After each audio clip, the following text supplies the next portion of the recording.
معروف مذہبی scholar doctor Zakir Naik نے مسلمانوں کو دین کے پھیلاؤ کے لیے سوشل میڈیا کے استعمال کا مشورہ دے دیا۔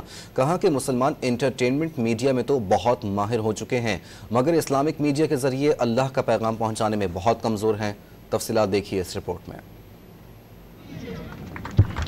کراچی کے دورے میں ڈاکٹر ذاکر نائک نے گورنر سندھ کامران ٹیسوری کی دعوت پر گورنر ہاؤس میں تقریب میں شرکت کی۔ ڈاکٹر ذاکر نائک نے کہا کہ پاکستان واحد اسلامی ملک ہے جو ایٹمی طاقت سے لیس ہے۔ حکومت پاکستان سے گزارش ہے کہ وہ نوجوانوں کو آرٹیفیشل انٹیلیجنس اور ٹیکنالوجی کی تعلیم سے آراستہ کریں تاکہ وہ دین کو پھیلا سکیں۔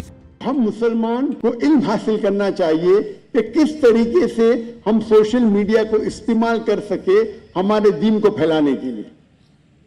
آج کے تاریخ میں سیٹلائٹ کے ذریعے زیادہ خرابی پھیل رہی ہے بنسبت اچھائی۔ آج کے سوشل میڈیا میں زیادہ خرابی پھیل رہی ہے بنسبت اچھائی۔ گورنر سندھ کامران ٹیسوری نے گورنر ہاؤس آمد پر ڈاکٹر ذاکر نائک کا شکریہ ادا کیا۔ کہا کہ ڈاکٹر ذاکر نائک کی خدمات پوری دنیا کے لیے قابل احترام ہیں۔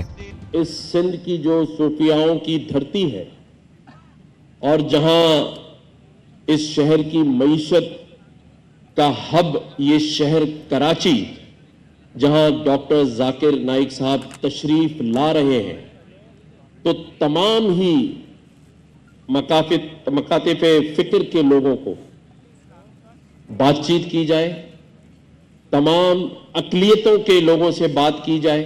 ڈاکٹر ذاکر نائک نے اپنے لیکچر کے اختتام پر 5 اور 6 اکتوبر کو گورنر ہاؤس سے متصل باغ جناح پولو گراؤنڈ میں بڑے اجتماع سے خطاب کا اعلان بھی کیا۔ تقریب میں علامہ شہنشاہ نقوی، مفتی عبدالرحیم، مولانا فرحان نعیم بھی شریک ہوئے۔ آخر میں سوال و جواب کا سیشن کیا گیا جس میں ہندو اور عیسائی برادری کے رہنماؤں نے بھی حصہ لیا۔